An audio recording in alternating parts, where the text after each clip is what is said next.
That you are. You have tuned into Nocturnal Frequency Radio here on the New Visions Radio Network, and of course, watching us simulcasting live on our YouTube channel. Thank you for joining us this evening.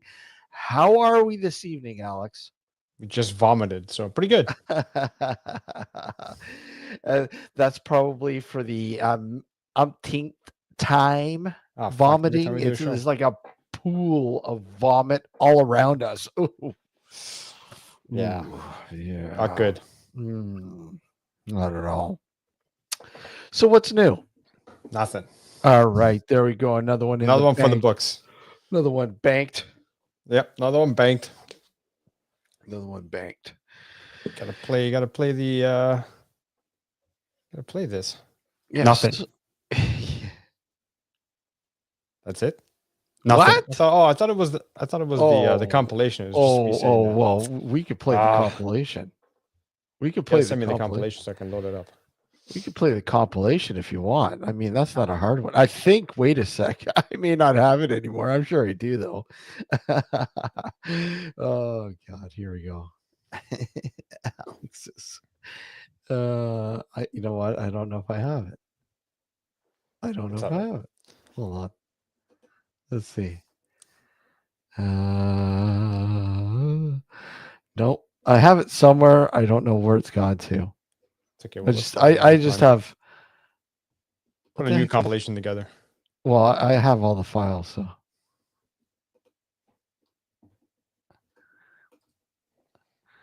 Well, I have this one. We could.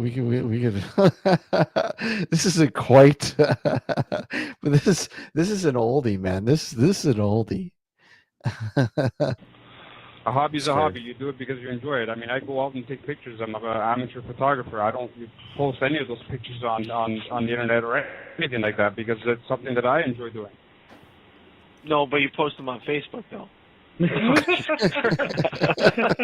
Well, and everybody recognizes that laugh. Oh yeah, good old Justin, who I might add might be joining us this evening. Oh yeah. Yeah, so that'll be pretty. Hey, Mr. Wills, how are you? Good to see you. So I'm just laughing at the fucking audio quality back then. Holy shit! Oh, I know. You gotta love it, eh? You gotta love it. You gotta love it. So, I just learned a few days ago, and you already know this, but Mr. Lon Strickler. Yes. His not his new book, but the most recent book that he released, my story's in it. Yeah. I had no idea that it was in the fucking book. Oh, it would have been nice if he had told you. It would have been nice. It would have been nice. And, I was reading, a post in his blog around the time right after he was on the show. I mean, he was on the show, I think it was 2019, I believe, something like that. A while ago, yeah. Mm-hmm. And, he mentions basically, about my experience and basically quoting our good friend Chris Hawley's article that she had wrote for UFO Magazine. And of course, it's a part of her book. Mm-hmm.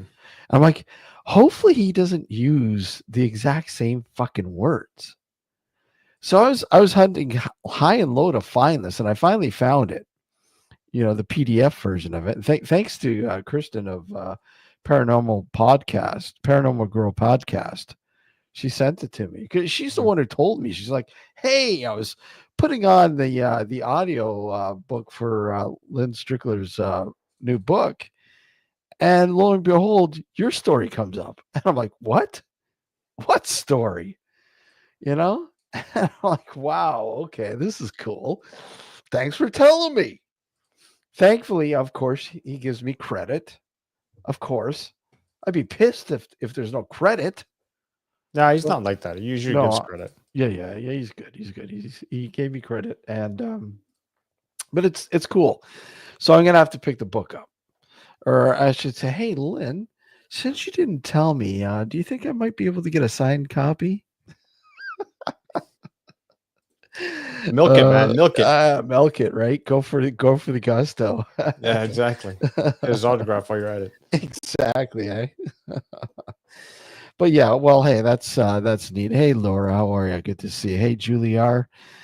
Yeah, it's cool. It's pretty neat. Like I said, it was a very unusual experience, and I knew Lon would really enjoy it, so it was right down his alley.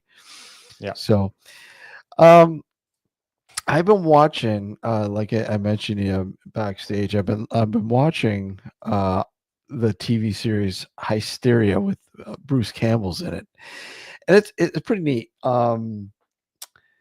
a couple people, a couple actors are in it too. They play a small part. Hey, Idra. They play the parents of somebody in there, and who is it? Jeffrey Combs and my God, I can't remember her name.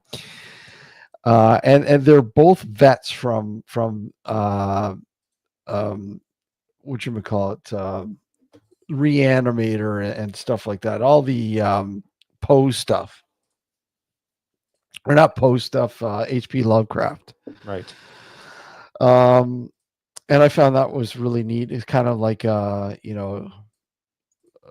like a tribute sort of thing to their kind of I guess kind of career that they've had in horror movies and so on and so on. But it was pretty neat to see them show up in a bit role. But I'm about, I think I have one more episode. I think there's 8 episodes. I'm on episode 7, and of course no spoilers for those who you have not seen the series yet, but I do highly recommend it if you're fans of Stranger Things. It's kind of down that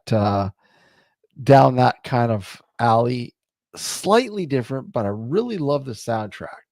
I love the score, and I love the music because it's based in the 80s. So there's a lot of 80s metal and a lot of 80s music kind of influencing going on there. None of that goddamn Taylor Swift shit. Oh my God. I have not seriously, dude. This has gotten out of hand. But you're not a Swiftie? No, fuck no.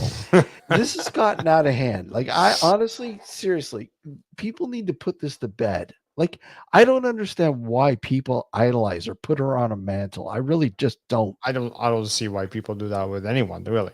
Well, with anybody, but I mean, her music isn't really that good anyways. I've heard a million songs now over the past few days, past week or so, and I'm like, why? I don't get it. What separates her from other artists that I think are more talented than she is? I don't know. I don't know. Taste is subjective. Mm-hmm. And you know what? A lot of people just go along with it just because it's everyone else does. Yeah. Right? So you got a combination of, people liking it because that's what they like. And then you got other people just sort of following the pack. Right? Follow the pack. Yeah, those damn pack followers. Yeah. Well, that's the same thing with a lot of following artists, the herd. right?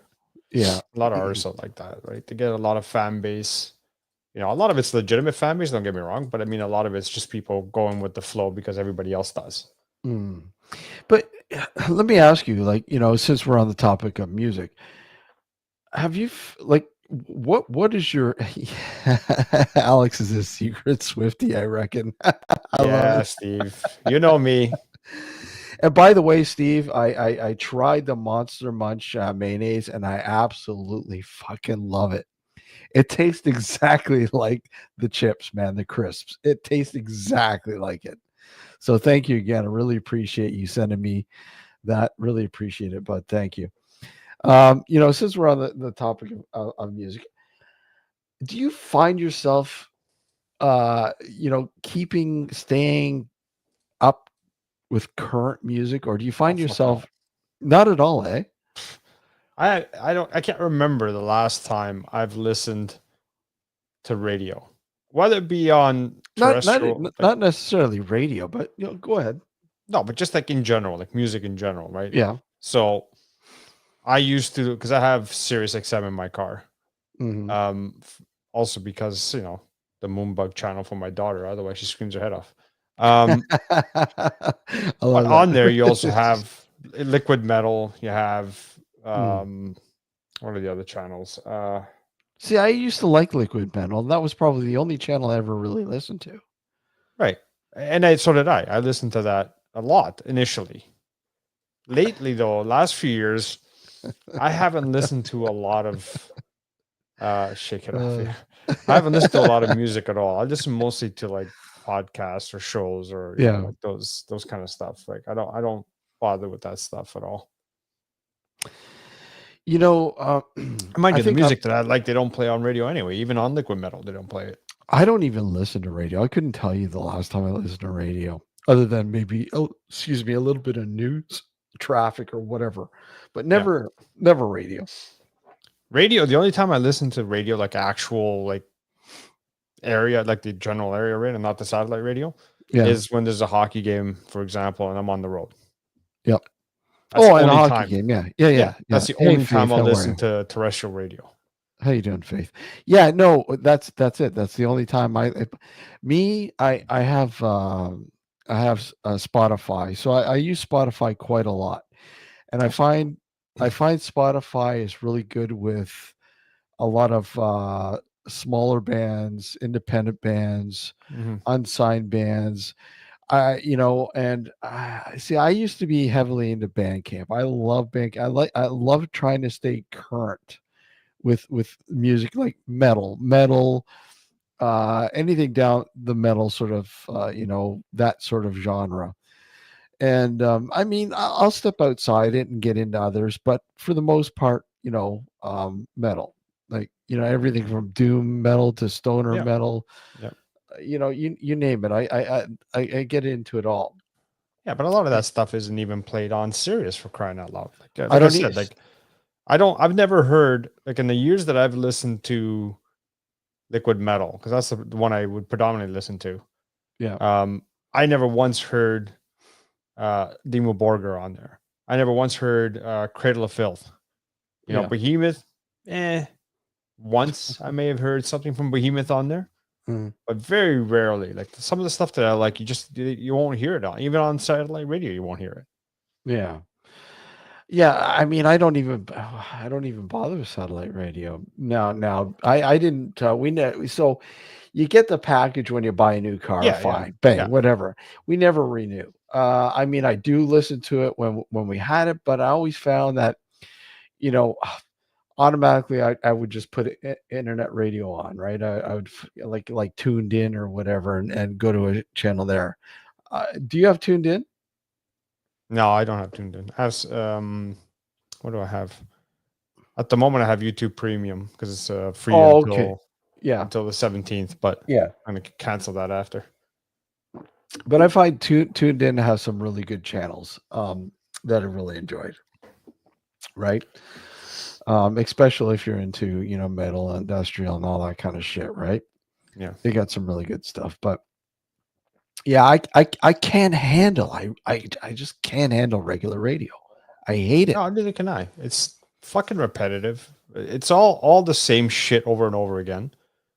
Mind you, satellite radio is the same way. Don't get me wrong, but they play, obviously, and obviously they have to do this because that's how, they're already struggling enough as it is to begin with. But they're gonna play what's in, and that's it.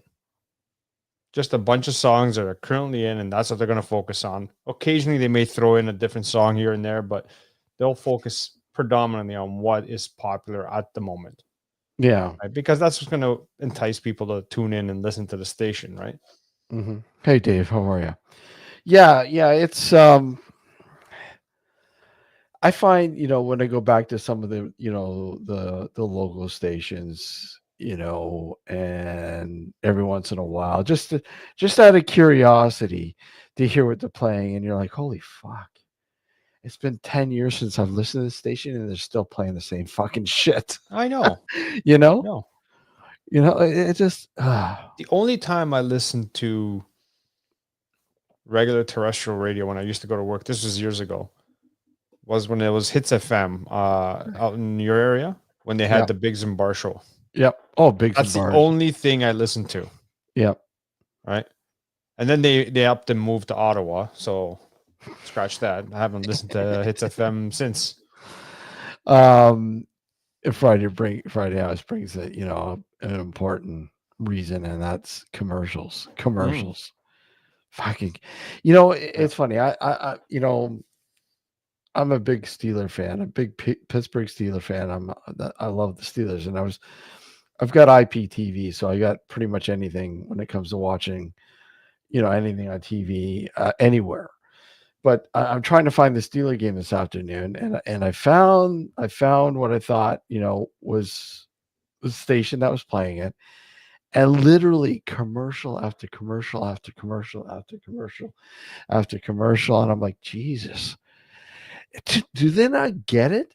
Do they not understand the reason why people don't watch TV anymore? Regular TV?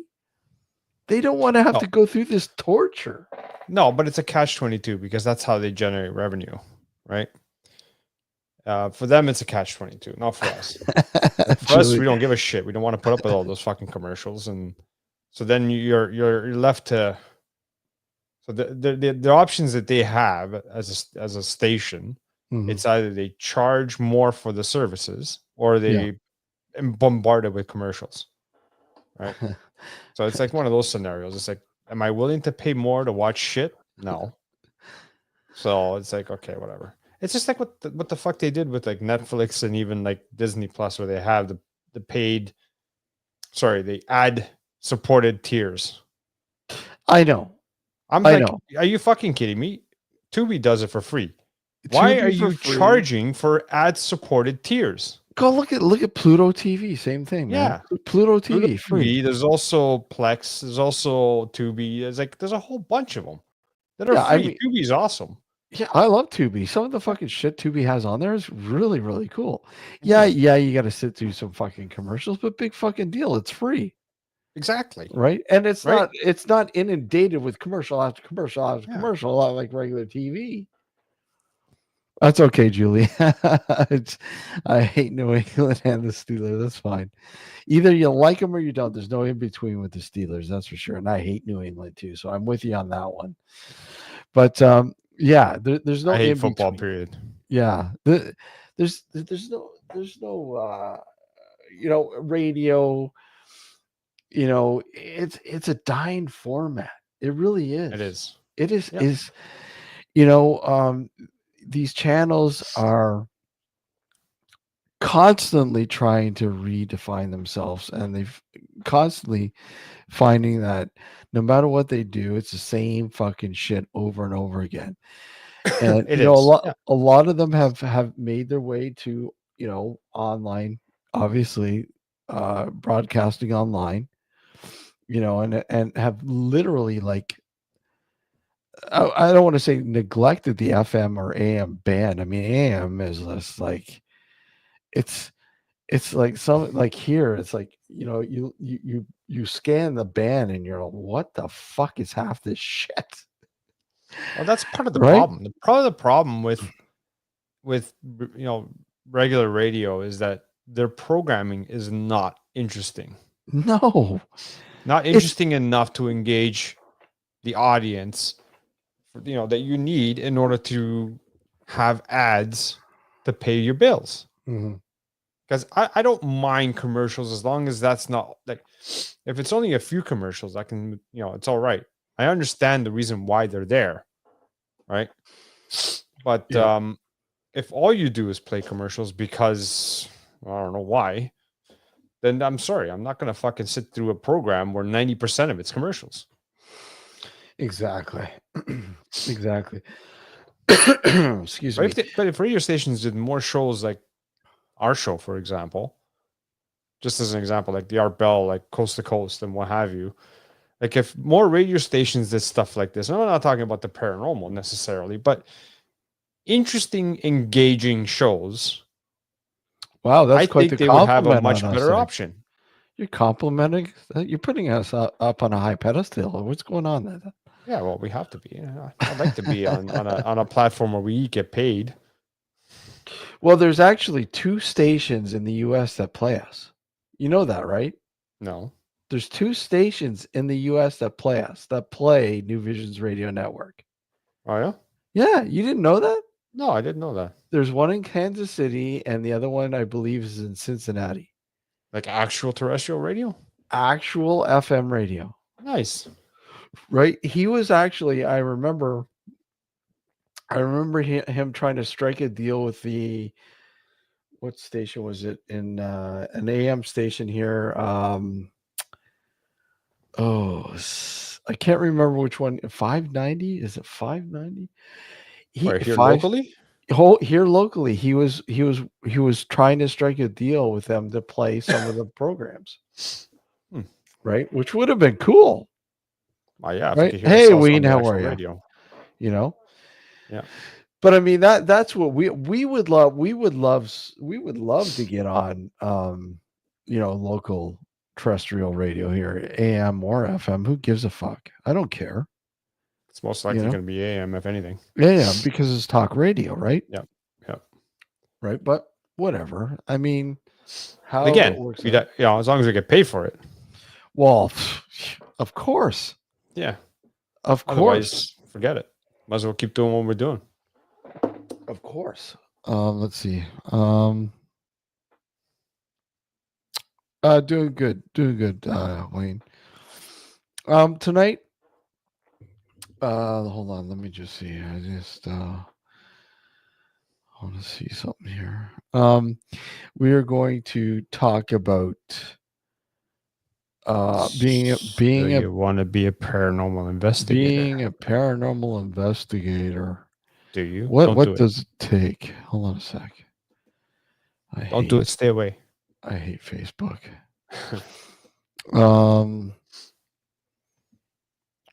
Okay, I just I thought not working. Hold on a sec.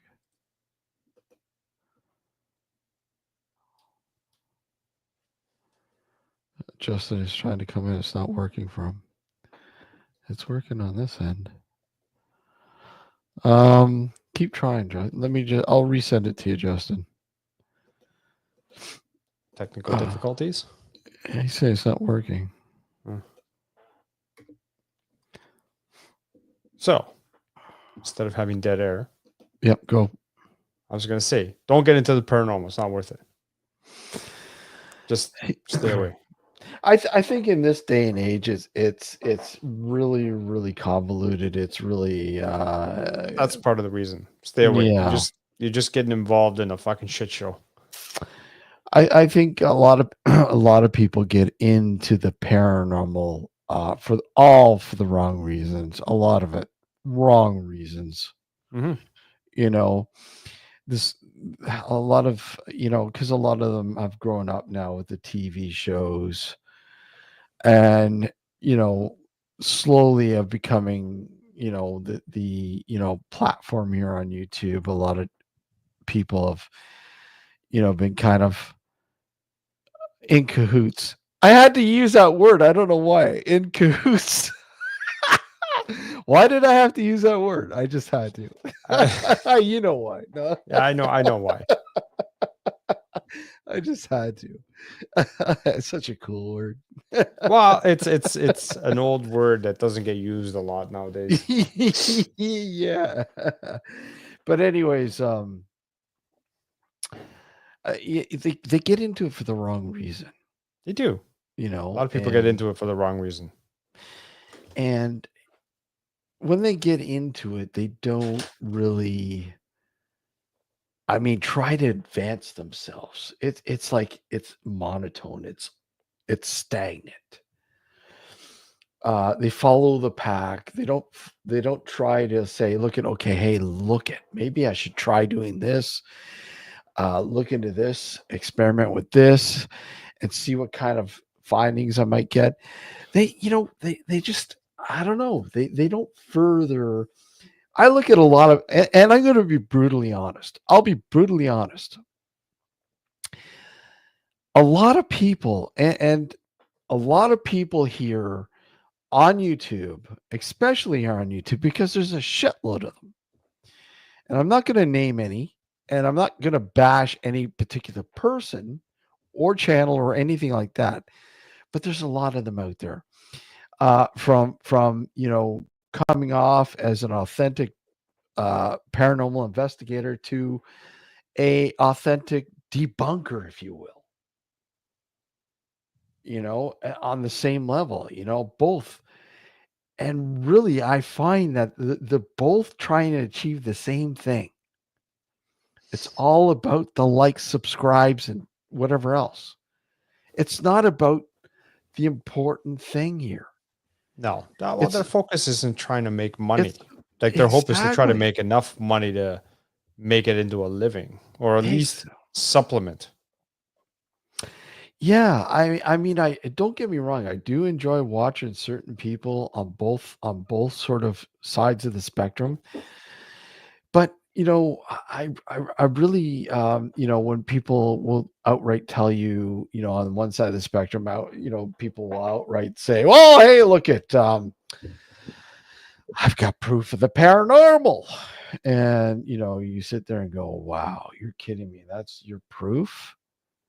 What? Oh, you're kidding me. Come on." And then on the other side, somebody going, "Look at I caught this guy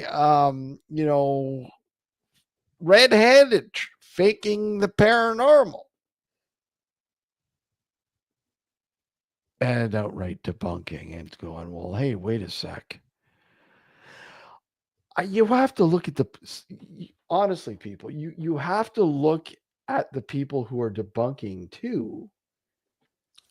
You really do, because I mean, honestly, who are they to give you a sort of, I don't want to say legit, but a proper fucking, analysis of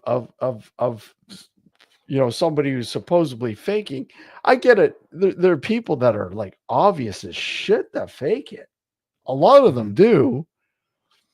And we all know it's for entertainment purposes. But I mean, there are people that are direct and debunking and going, wait a sec, what makes you any better than the people faking it? The problem with this is the same thing with a lot of other things. It's very polarizing. Yeah. I found that the paranormal is extremely polarizing, much like talking about politics and religion. And because it's belief based. Let's be honest. Yeah. No one has legitimate proof of the paranormal. Some people have compelling proof or compelling evidence or whatever you want to call it, but it's not definitive one way or the other. However, because you either believe or don't believe the paranormal, it can be extremely polarizing. And that's the problem, right? I mean, you're going to have the one group saying, yeah, here's the paranormal, here's the proof, and the other one going completely the opposite and saying you're full of shit, right? Back to the original point where you were saying a lot of these people are just trying to get their likes and subscribes. I get that a lot of people want to do this and earn money doing it. It would be great if we could do it. But if all you're doing is focusing on trying to convince people to like and subscribe to your channel, there's a problem. You're doing the same thing that a lot of the paranormal groups are doing. Right. Like you should be focusing on doing what you need to do as a paranormal investigator. If your stuff is compelling enough, you will get the likes and subscribes that you need in order to have your channel monetized. Absolutely. Right? Absolutely. Because at the end of the day, if your stuff isn't worth shit and you're just guilting people into subscribing and liking your shit, what's the point? Right? Yeah, I mean, I don't want to come off like I'm bashing both sides, but I mean, you know what? Both sides are in this big cesspool. There really is. Yeah. There's this big cesspool. It's the Wild West.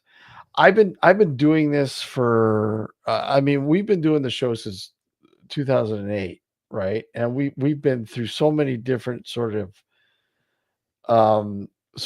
aspects of discussing this with so many different people. I mean, people who are well educated and experienced in the paranormal, right?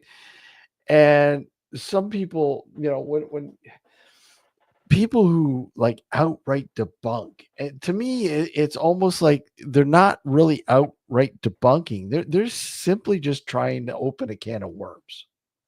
More than Is all likely. what to me what is what they're doing. More than likely. You know, and I'm not defending people in in the paranormal. I'm not defending them because I mean they're just as bad, if not worse. Right? I mean, there are a lot of people that fake, um, embellish or whatever else for entertainment purposes. And we all know entertainment. We all know drama. We all know drama sells. Speaking of drama, look at this guy Speaking here. Oh my speaking of God, drama, look at here we this go. guy. It's Mr. Drama Oh Queen my himself. God, I can't believe it. Good Look at that evening, guy. everyone. How's What's it going on, going, buddy? Justin? It's pretty good. How about you guys? It's Pretty good, pretty good. It's been such a long time. I almost forgot what you look like. Yeah, yeah. I mean, I gained a little weight, so that might be could be a part of it. I think we all have. Yeah, yeah. This year has just been I just been relaxing, like really. Besides the obvious work and kids and all that, but I Yeah. just been chilling, watching freaking the Fear the Walking Dead. I just finished that. Oh, really? Yeah. The first 3 seasons are the best. This is an 8-season show, just FYI. So Have you watched Hysteria? Hysteria? Yeah. No, I haven't seen that. I love it, man. Really? Yeah, I thought it, with Bruce Campbell's in it, right? Uh-huh. Fucking pretty cool, man. When did it come out? It This just year. just like earlier late October, I think. It's a TV show or what is it? Yeah. It's on Paramount Plus, I believe. Okay, all right. I'll take a Well, look. it's on the TV here. Huh? It's on Showcase here. Is it on Showcase here? It is on Showcase, yeah. Okay. Yeah, I know on Paramount Plus, I know that specialty wise, but it's on there. But fuck, it is so cool, man. It's like I gotta refill. I'll be right back. yeah, set in the 80s, Yeah. and you got such a really cool fucking soundtrack, 80s metal and all that kind of shit. And then all of a sudden you've got it literally it kind of gives you the Stranger Things vibe sort of bit, but it's totally different. The sleepy little town, I believe somewhere in Ohio or something, called Happy Hollow. Okay. And literally the town is shaken by the murder of the high school quarterback, very popular dude. And all of a sudden, when they find him, it becomes like this kind of like, okay, this is a satanic ritual killing. Okay. So the town goes ballistic, in the 80s. You got this satanic panic going on. Yeah. And things just bust out at the seams, man. It's really cool. I love it. Without giving away too much more, is there actual satanic or supernatural elements to the show that There is. Okay. And they're kind of lingering, and you're kind of Okay. figuring, okay, they're not really like, giving that up too much. Okay. They're giving you like glimpses of what's going on. Okay, wait a sec. Maybe they're in. Then, I think on the 7th. I think there's 8 episodes. Okay.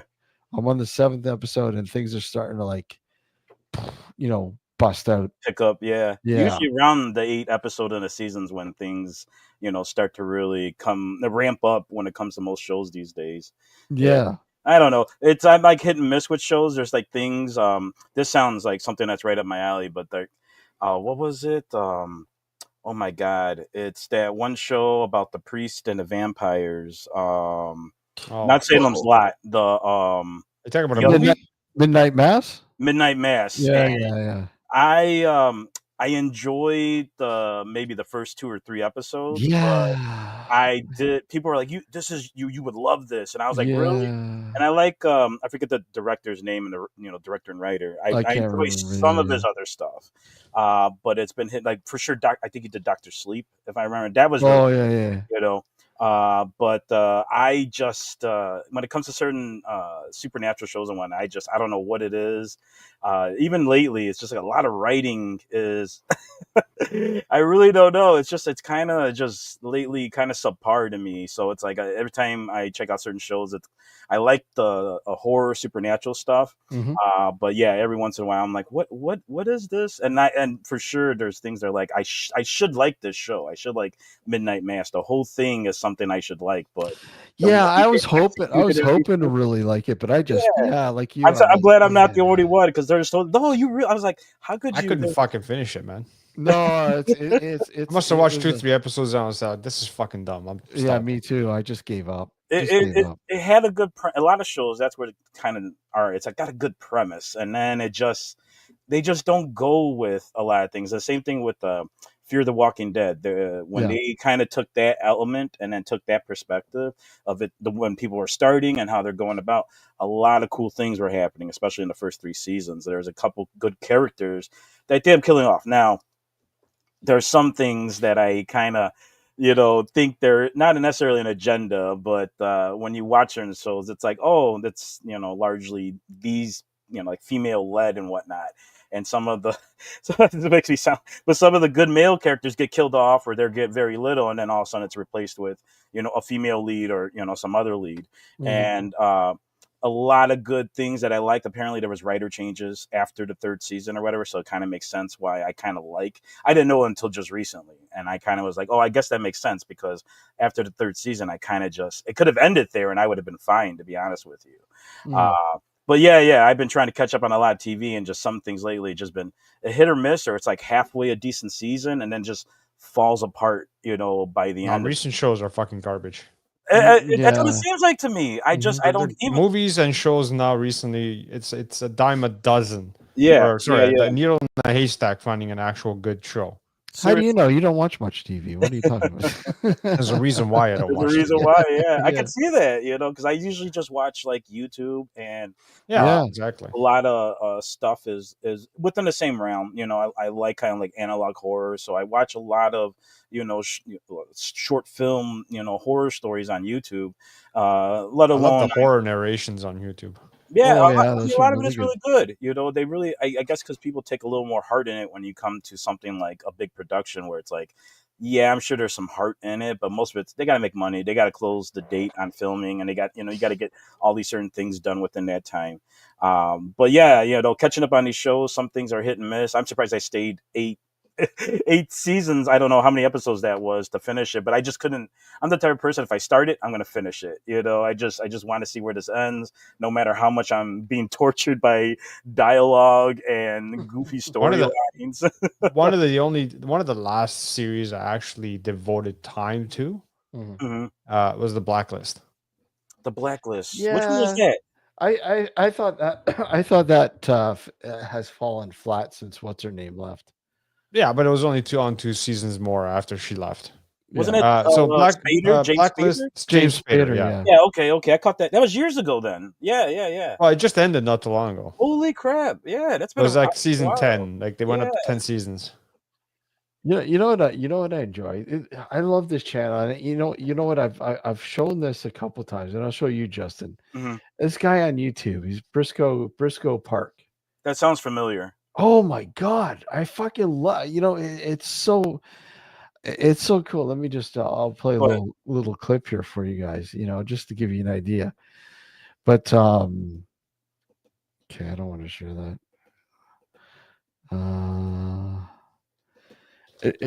Just to give you an idea, like this is just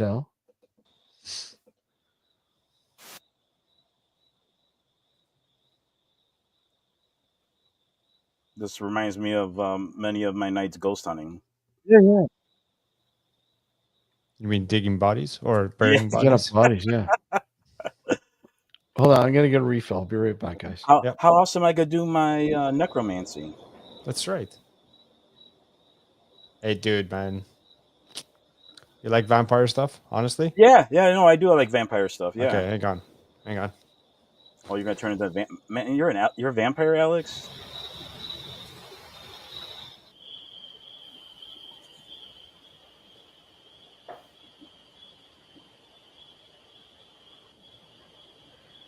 Oh, that's kind of cool.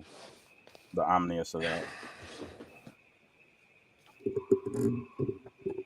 Necroscope. You ever heard of it?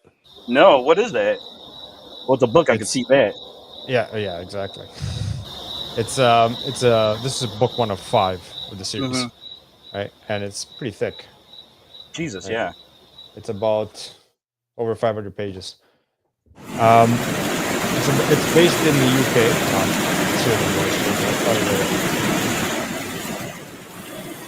Oh, is there supposed to be stuff happening in the background here?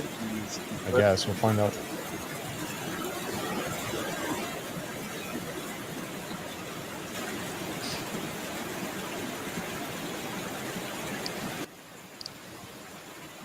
And I'm a sucker for found footage too. So you give me a found footage type movie, like I just watched the last installment, or the recent installment of the VHS series. I don't know if you've seen that one, but I don't know. I enjoyed it. It wasn't as good as the first 2 installments, but most definitely the found footage and the way they did certain stories was really, I'm always gonna like them, even if it's stupid. Sometimes I'm always gonna like found footage stuff. Have you seen Grave Encounters? Oh yeah, I love that. I fucking love that one. Hey, that was really cool. Yeah, Grave Encounters and Grave Encounters 2. Both of them were pretty good. It wasn't that somewhat like a slight comedy, if I remember. A slight comedy, Right? with a really cool twist at the end. Yeah. No, I really like that. I loved it. So what's this Necroscope about? Explain this to us. So it's based out of the UK. The author is Brian Lumley. He's British. It talks about this. So obviously the main character is the Necroscope. Harry. Yeah. His name is Harry Kogue, and the first book really builds up the characters, and it's like I said, it's over 500 pages, right? And there's vampires involved. Yeah. As the series progresses, you find that the vampires didn't originate here. They originated in a parallel world that's connected to our world via this sort of portal. Yeah. Right. And they came here from there. And in that world, that's a series on its own. There's a 3-book series strictly for that world. But this here is about this agency called the E Branch that is basically a bunch of people with special powers, telekinesis, future tele, whatever the case may be, any of those kind of powers. A paranormal investigation, right, exactly. Yeah. And the main character is a necroscope. So you mentioned necromancy. Yeah. Obviously, necromancy involves physical touch with the body and whatnot, whereas the necroscope is the opposite of that. He doesn't have to have a body. He can talk to the dead without having to torture them. Okay. Right. So he's kind of like the beacon to the dead. They gravitate to him because he can speak to them without having to torture them. And he, through them, learns all these new abilities. Mm-hmm. Because the premise of this story is that whenever you die, like say you die as an engineer, right? In death, even though there's nothing beyond, like no heaven, no hell, it's just sort of darkness. But you continue to do in death what you did in life. So if you're an engineer, you keep constructing these amazing buildings, these amazing whatever, right? So if you're a porn actor, you're right, exactly. If you're a mathematician, you go on to discover a new formula. Yeah. And one of the formulas that, one of the magicians, Morbius, right, found the formula that allows a sort of gateway to open, and you can instantaneously travel from point A to point B using this sort of what they ended up calling as the Morbius strip. Okay, that sounds actually, yeah, all right. Right. So the necroscope guy, because he could speak to him, spoke to him. I know it sounds weird, but he speaks to him, learns about the formula, and is able to travel instantaneously from one place to another. Yeah. Right. And he, along with his colleagues in this E Branch thing, just sort of end up trying to fight these vampires from another world. And the opposing Russian version of the branch, mind you, this was written a long time ago when, the Soviet Union was still around. Yeah. And this is Lumley? Brian Lumley, yeah. Yeah. If you ever manage to get yourself a copy of this, like the 5 books, I'd highly recommend it. I know for sure it'll be on the Amazon Kindle. Guaranteed. Okay. Well, I've been listening to audiobooks on YouTube lately. So I don't know if it'll be on audiobook. If it is, great. If not, I'm almost certain it'll be, because I just recently bought the 5-book set. Yeah. On my Kobo reader here, and I'm almost certain Amazon's gonna have it. Yeah. Right. So I wouldn't be surprised. Yeah, it's funny you were talking about books because I was just talking to my fiance here how it's like, man, I used to read a lot. I still read, books, but most of the time it's like for research purposes or anything. But I used to like read, sit down, spend a month reading a series or, whatever it may be. I was a huge Clive Barker fan. And so I read a lot, not a lot, but a good, maybe a handful of his books. And just sci-fi stuff here and there, but I wasn't into a lot of horror, but I used to just read a lot. And now most of it's on YouTube. I just start listening to it more, and I don't know if that's just because of the the transition from technology we have, or the fact that I just been away from reading for so long. Now it's become easy to do this, but it's just like I've been trying to get back into it. I got a couple books, but they're mostly I tend, when I start reading, it tend to be to more like, it's not even fantasy anymore. Like even some of my my interests tend to be like true crime to, I've said it before. I like to watch death videos, so I'll go to like gore sites and stuff, so if I want some horror, I just look at the horrors of the world in that sense. But right now the stuff I do read is mostly, like occult based, I understand why you would read it. You would listen to the audio over the reading part. I can kind of relate because everybody's busy. Yeah, that's really. When you're listening to audiobooks, you have the ability to do other shit. Yeah, true. When you're actually reading, you got to invest the time to read. And you can remember it better when you're reading it. That's what I've noticed now, just going through some of my, older stuff. It's like, oh yeah, I remember this page. I remember, whatever it was talking about. Where an audiobook is kind of passive, like you said. So there's things I do. I'll stop, rewind, and then start listening again, depending on what it is. But it is, you're right. It's really just, we're so busy. And now we have the comfort of just, oh yeah, throw it on, YouTube or audio and stuff. But it saddened me a little bit when I realized, I was like, I don't read like I used to, Do you have a Do you have a Kindle? No. Easy to probably get something that I could do on my phone or my iPad. Yeah, it is. But I mean, the battery life doesn't last as long as the Kindle. Sure, yeah.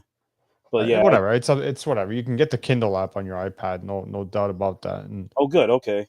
Yeah. And you can just, if you're interested, again, Brian Lumley Necroscope series. It's a 5-book series, and then he's got the 3 Vampire World series. The 3-book Vampire World series, which is the one after this. And then he's got an additional, he's got more than an additional 3. He's got, I think, a total of 15 or even 16 books in the whole Necroscope series, right? But obviously this Necroscope, the first 5 were the original, and then the Vampire World, and then the one series after that, which is 3 books, are his sons, basically. Yeah. One turns into a vampire, one turns into a Necroscope. Twin sons, right? And there's also 2 books called The Lost Years that sort of fall in between books, I think books 4 and 5 of the original series. It's a separate sort of standalone 2-book series that fit in that timeline. Right. That's pretty cool. If you ever want to do it, let me know. Hit me up, and if you don't remember the name, I'll let you know what it is. No, I appreciate that. Just like movies and TV shows, I love trying to find some new stuff. When we come back from break, we'll get back on the Paranormal Investigator bit. But I would highly recommend you checking that out. I think you'd be really, really enjoying that heist area. I think Bruce Campbell alone sells it. Yeah, I mean he is his natural self, man. Yeah. I mean if you're a Bruce Campbell fan, you'll really, really enjoy it. So and the soundtrack. I mean the guy, I can't remember the guy's name who scores it, but fuck, the soundtrack is really good too. Yeah, I just got finished with that. We're rewatching the part of The Walking Dead, and then I just started Penguin on Showtime. I'm hearing good things about Penguin. So I mean, I like it. I really do. And I just started with I think the first episode. So I have that. I just finished Peacemaker. I'm a comic. People know I'm a geek too. So I love comic book stuff, no matter what it Nah, is. come on. Yeah. You had us fooled all Never. these years, It's buddy. No way.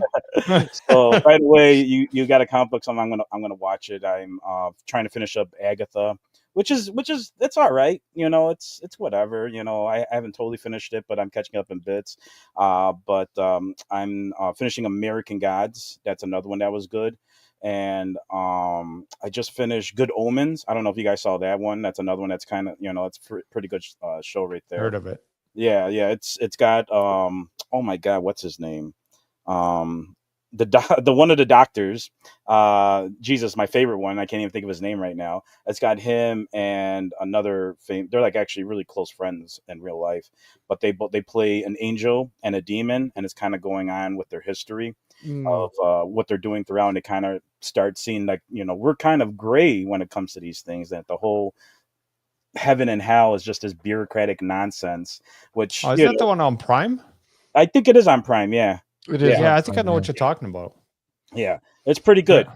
I maybe didn't like the last season, but for the most part, it was still a really good watch when it comes down to supernatural and kind of theological kind of discussion too, when it comes to like heaven and hell. Because I mean that's the way I see it.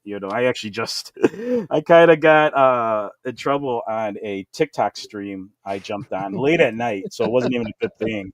But I was on for an hour, and most of the time TikTok is just garbage for me. Mhm. There's things you can catch on there. It's good, but it's oh my god, it's horrible. I literally had to stop myself from scrolling and reading stuff because I'm just like, oh my god, this is garbage. But it was a religion, live Oh no, no, no. and so I was like, heck, no. I haven't, used my theological muscles, so let's have a discussion. But I was agreeing with a lot of things because I was trying to explain to them, I think what turned them off was that I admitted that, I'm into, occult philosophies, which really I was trying to explain. It's not like that crazy as people make it out to be once you start getting involved with some of those things. And But there are the diehards that will say, "No, you're evil, devil. man. You're the yeah, devil, yeah. man." Which I was talking to them and I was using scripture, and then I missed missaid some scripture, and then they used that against me. But then one of them found what I was saying, and they're like, well, why can you be saying this and you're wrong? I was like, well, maybe because I haven't read the Bible in like 20 something I'm not gonna remember everything right now. And then I even said, well, I mean, you found what I was saying in scripture, so I'm like, it's not that I'm totally wrong. I got, but they were using that against me. But they did enjoy like the first 30 minutes. But when I started bringing up how God is the source, and in Isaiah 45:7, which is one of my favorite verses, God explains that He's good and evil. He's a creator, destroyer. I, God, am all these things, right? And we had a couple people that were calling in to kind of talk about their troubles, and one of them was like, oh, why do I keep finding women that are not into my religion, and and so many other different things. And I told them that's the problem with most people followers of religion. They're looking at these things, and this happened to me. I kind of got turned away from religion. Not that I'm spiritual. I guess I still hold on to my kind of Christian background, because I mean I'm into the King Solomon. I'm into the philosophy of the temple, building yourself as a temple and everything, which is like, I mean, I could just, people know I can make anything up. It's just I happen to like the aesthetic of King Solomon, the history of all of that, and I just align with it a little bit more when it comes down to it. It could be totally anything else that has similar types of philosophies or ideas. It's just I happen to like the sigils, and it's not like that. It's the end all be all to any philosophy, magic philosophy, or anything like that. And that's also what I was trying to explain to them. It's like, no matter whatever demons, devil, magic, I told them, even witchcraft, where would it come from? It would come from the source, which is God, no matter what it is. And they did not like that at all. I was like, well, where else would it come from? Like, but the problem is that when people go to these, ideologies, and they're looking at their religion, like, Christianity, and then they're saying, why can't that? no matter what, God, not, again, not trying to promote any idols or anything like that, but this is all laid out in front of us. So the good, the bad, the ugly is all what life is about. That's really what the struggle of even Jesus Christ is like, he went through all this nonsense, of non-believers, the Jews selling them out, all these different things, and to eventually say, like, just be good no matter what has happened to me. Just be good to each other, and understand basically that these struggles. Without understanding struggle, you won't understand what any gift of God may be, whatever whatever bounties and whatever you may have that is given to you. It's all because of what God has allowed, So when they're looking at the good and bad, yeah, there's a little bit of gray, but even then, it's just part of life, Yeah. And that's really what a lot of this, what I got onto the discussion for, and they didn't really like that at all, because God is good, and then, yeah, God is good, but God is also, killing Fucking Both sadistic sides bastard. of the spectrum. He's a sadistic Okay. bastard. Yeah. Hold tight, guys. We're gonna take a break here. Yeah. More with Justin when we come back. You're listening to Nocturnal Frequency Radio on the New Visions Radio Network, and of course, watching us here on YouTube. Don't go anywhere. We'll be right back. So you want to be a paranormal investigator? This guy down below, Justin, will tell you how to become one. Hold tight.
I'm Richard Palmisano, the founder of the Searcher Group.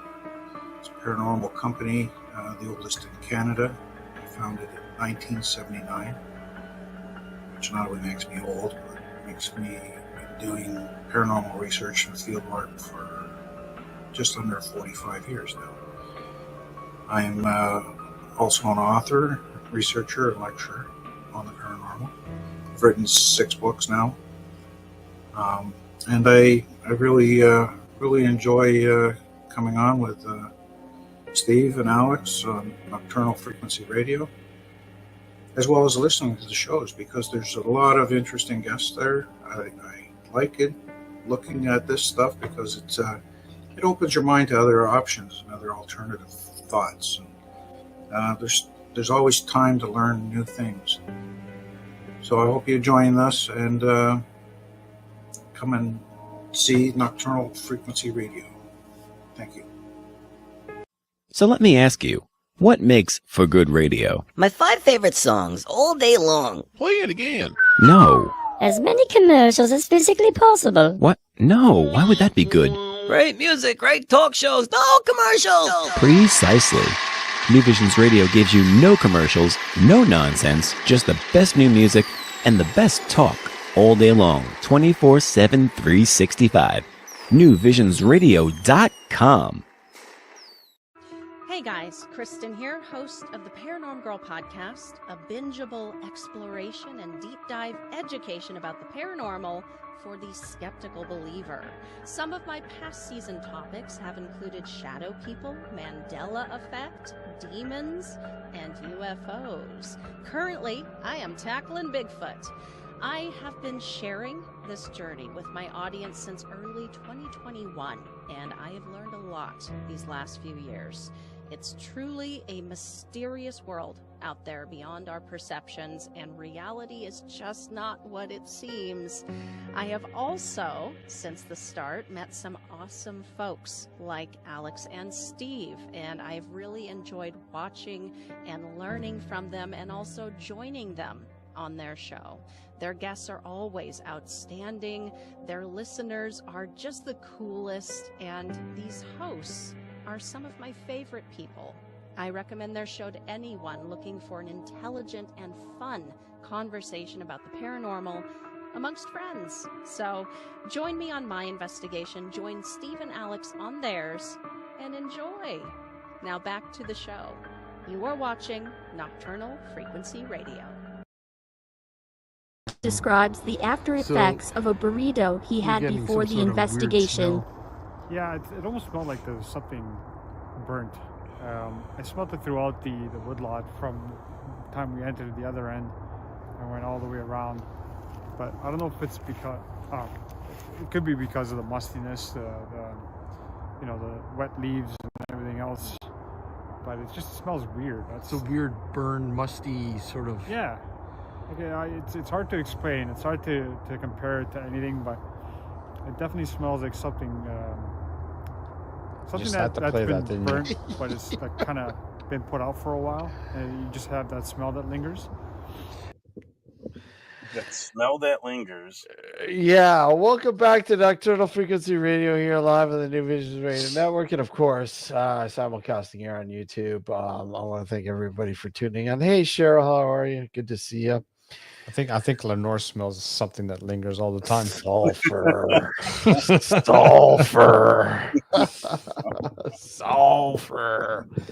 I was gonna say something, but now you sidetracked me. But whatever. Yeah, good. You know what I was thinking? We need to revive, and we need to have a tribute soon. Bring over. Bring the remaining Eva Cabal members. Oh yeah, together and have a live show.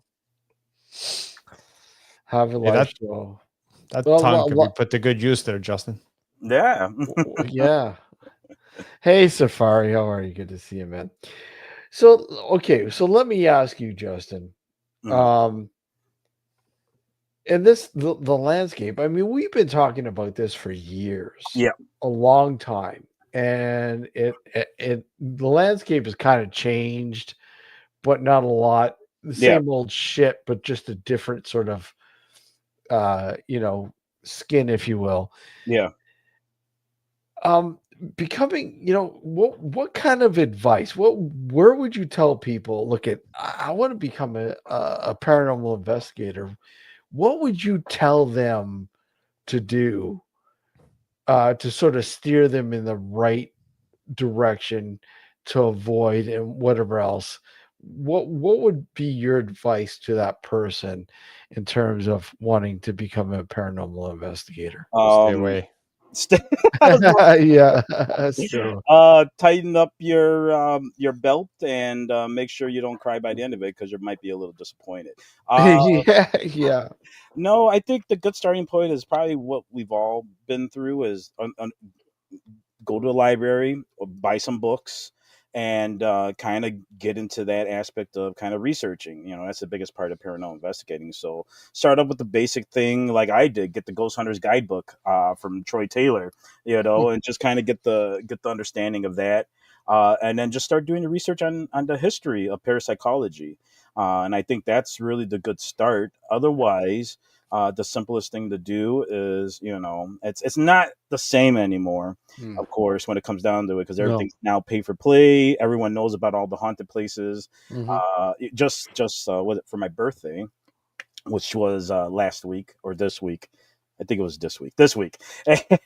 So Bachelor's Grove. Yeah, I went to Bachelor's Grove. Yeah.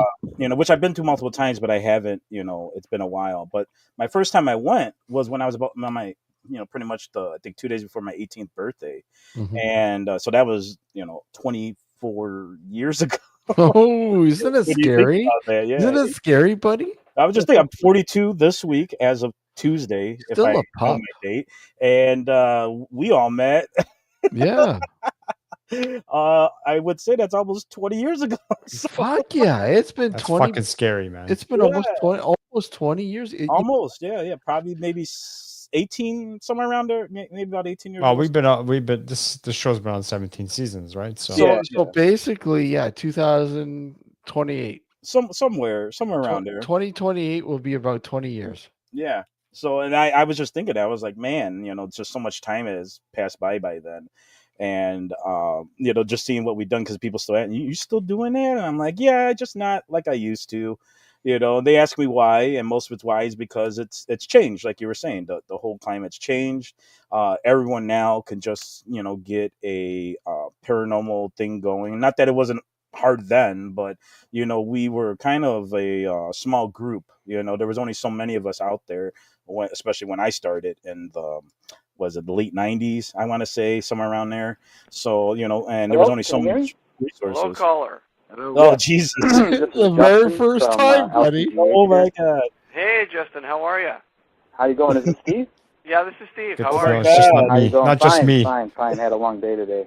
Yeah? Dealt that's with babies, every day now. And, it's been a long night. But I wanted to comment earlier. Someone was mentioning about audio and how 2008, buddy. 2008. Questions and whatnot.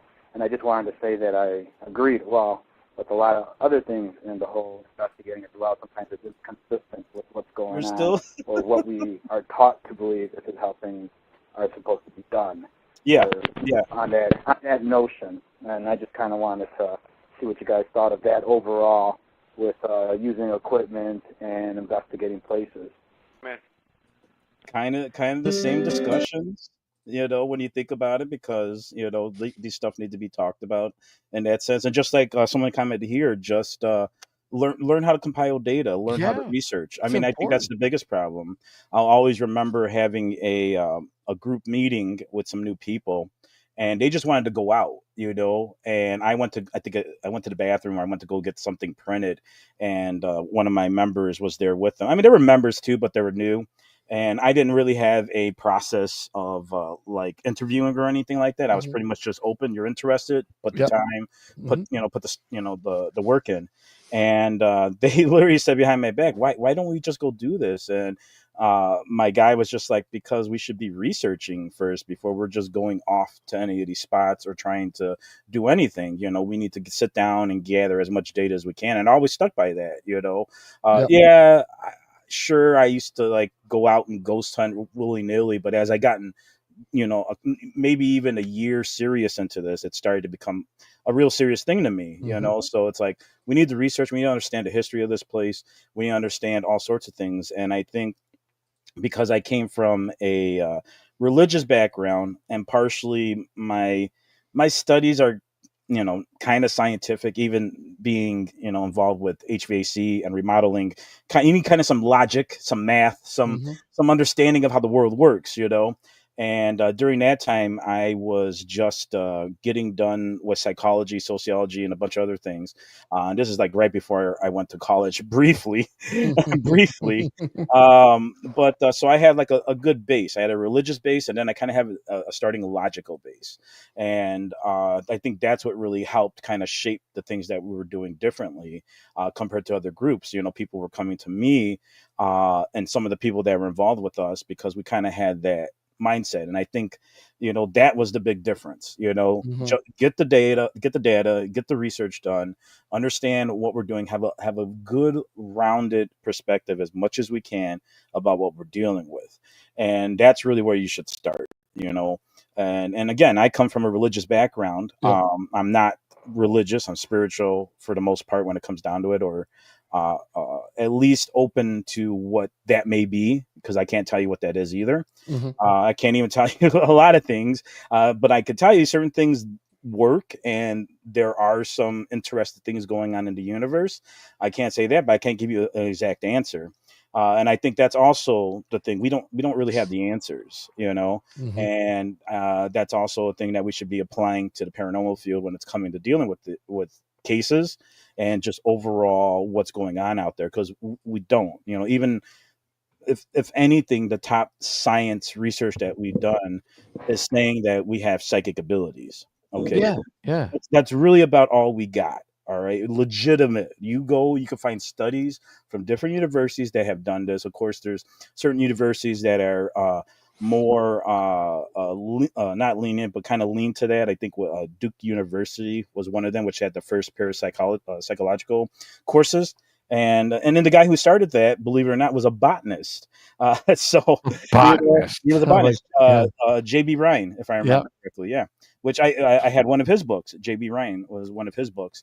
And he was a botanist and got started because of I think it was his wife or something, and then just started to get into parapsychology, which was more or less psychic experiences and trying to understand them. So I think, and that's really it. And I already had that kind of base besides the religious aspect, which for a brief time period, I believe angels and demons and all sorts of things were walking among us. Not saying that they aren't, but I believe that, as in I wholeheartedly believe that. And then I started getting into the paranormal and doing the research and doing the work, and eventually video recording people sleeping in their beds and, doing all this, stuff, thinking I'm a scientist, which, I guess we are in some sense, but it changed my perspective on it. And I think that's what people have to get ready for too. Be ready on a mindful level that you may not run into, or it may not be what it is, as someone mentioned here again in the comment.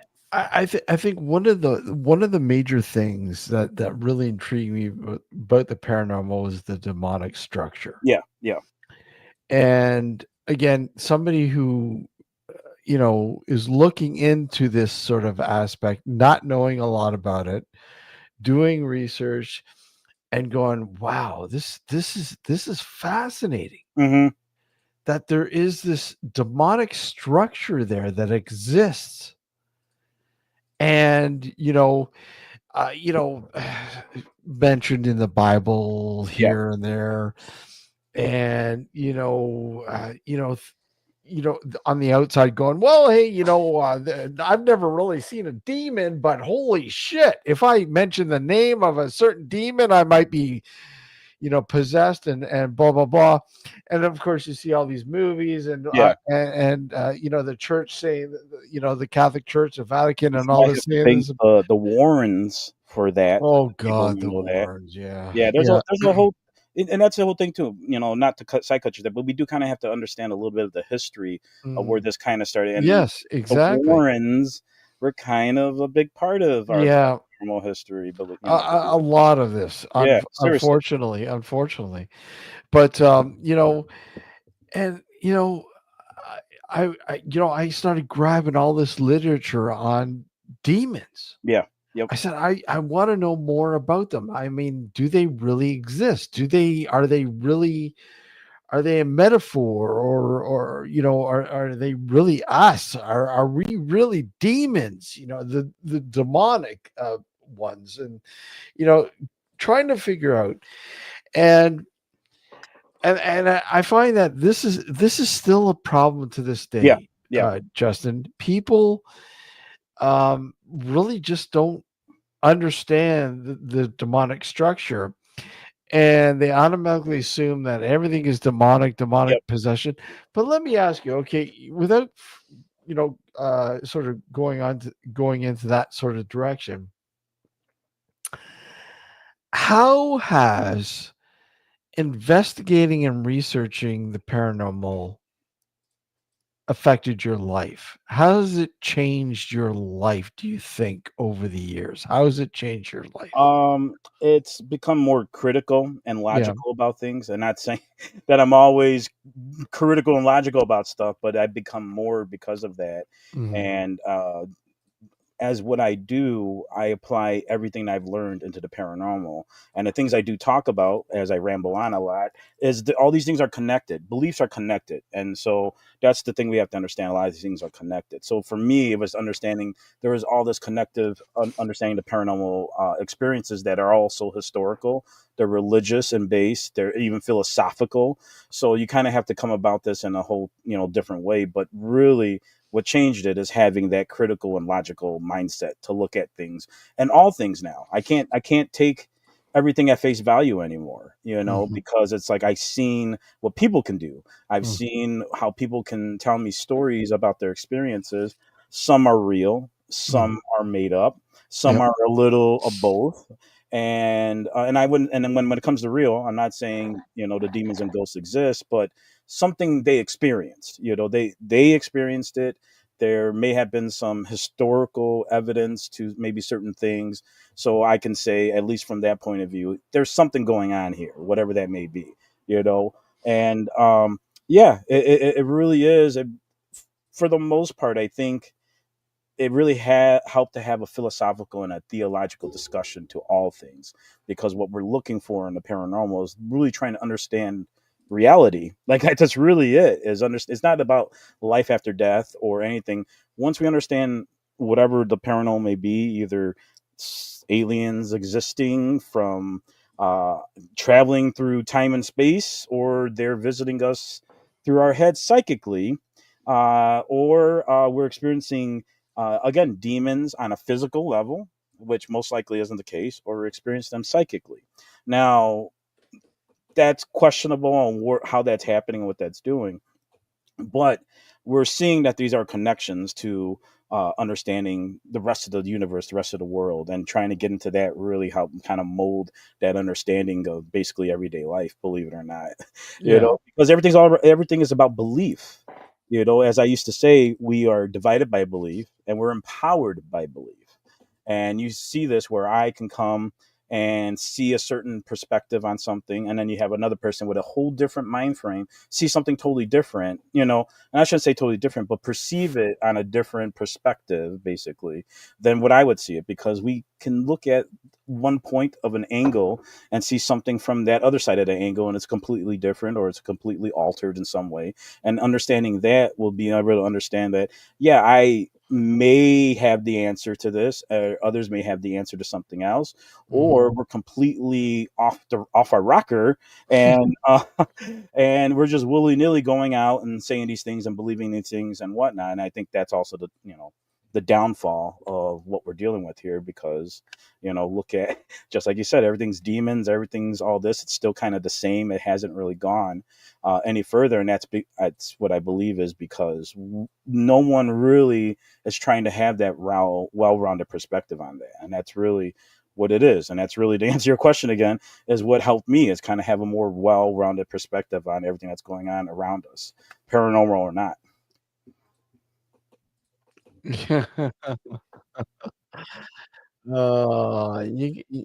Exactly.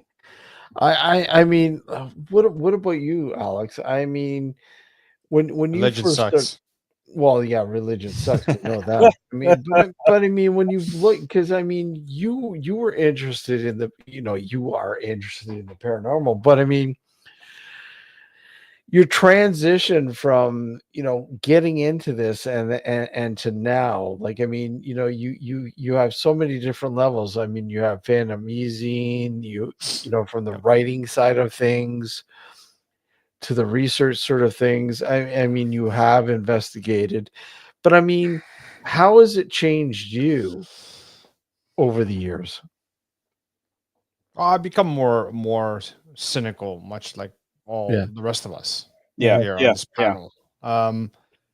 Predominantly because it's become the Wild West here. Yeah. It has, yeah. It's almost like a catch-22, because back in the day when paranormal investigation wasn't as popular, you kind of wanted it to be more popular, because my goal was, or my thinking at the time was, if you have more people involved, you have that many more perspectives.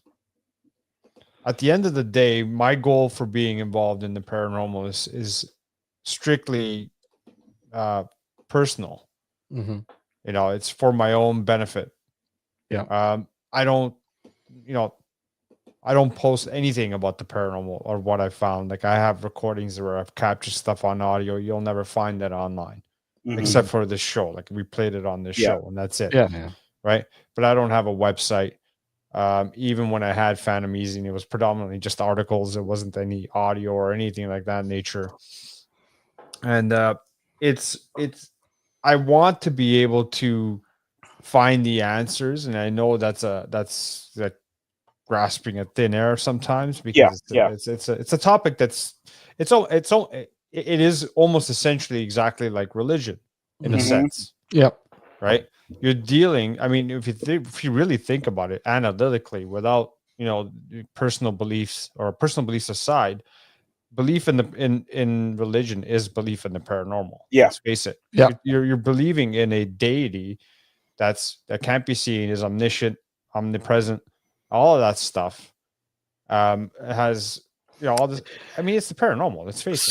So right? Should we, with you saying that though, should we be looking at religion more so than anything? It doesn't hurt to explain the paranormal. It doesn't hurt.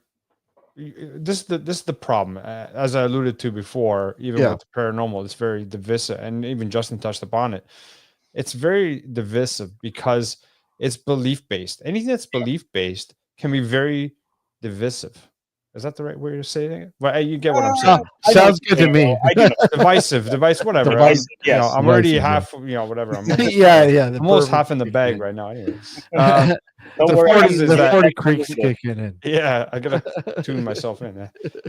It's very divisive. That's the way to say it. It's very divisive. Right? Because come on, Justin, get I can't even.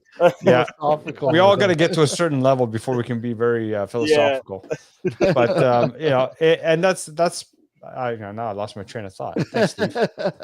Anyway, no, the point is that it is very divisive, and listening to religion isn't necessarily a bad thing. But the problem is that people cannot remove their personal beliefs or suspend their personal beliefs in order to listen to what these other religions have to say. Because if you're a Christian, you're most likely going to listen to only Christianity.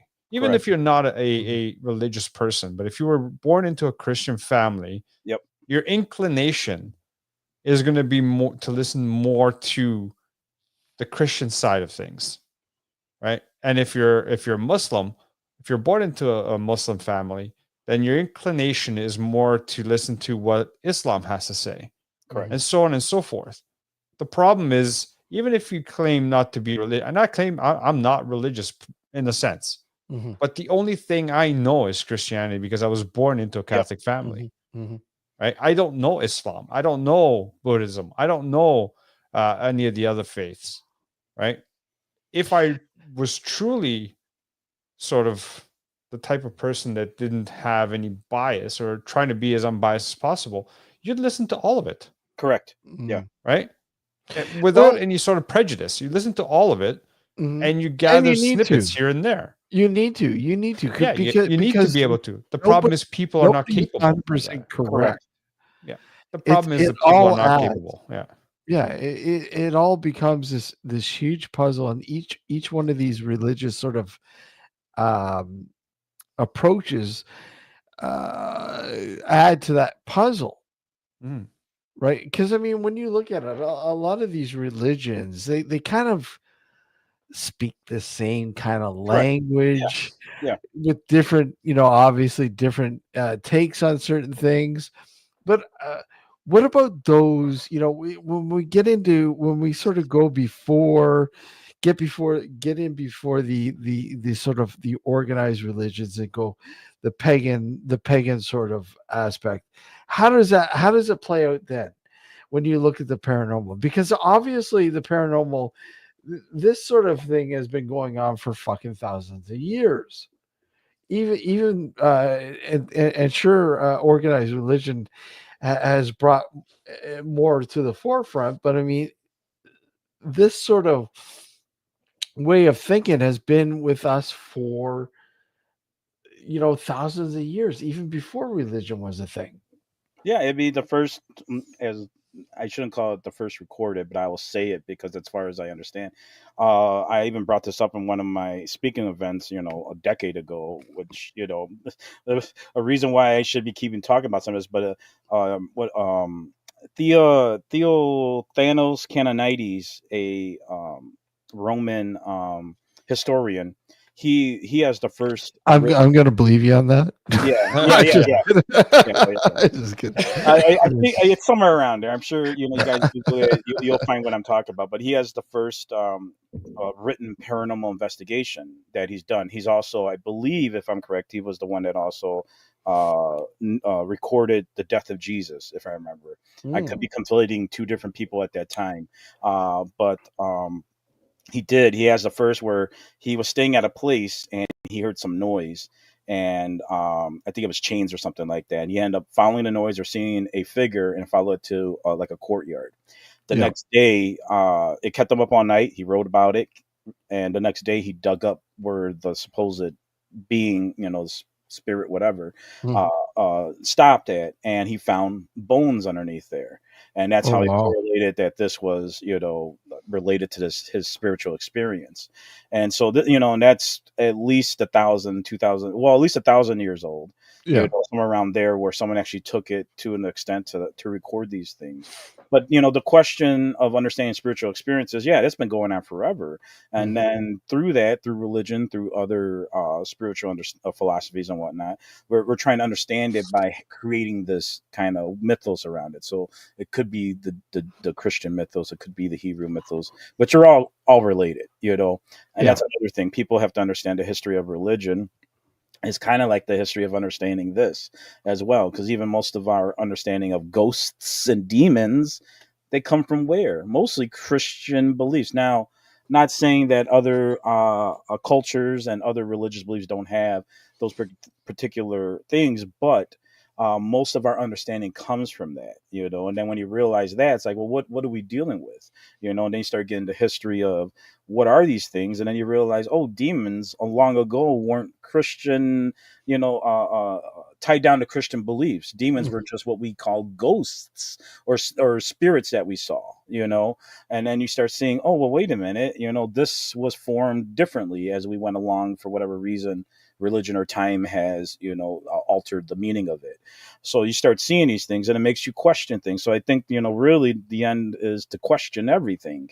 That's really what it comes down to, question everything. Yeah. And it plays in, Justin, exactly. It plays into the whole thing where, when organized religion became more and more, not popular, but literally took It over became the government world. at one point. It literally became the government. Yeah. But it was squashing. If you're a pagan, okay, that's heresy. You need to yield to the Catholic Church. Either you convert or else you will be, put on the evil list, the naughty list, euthanized, and whatever else.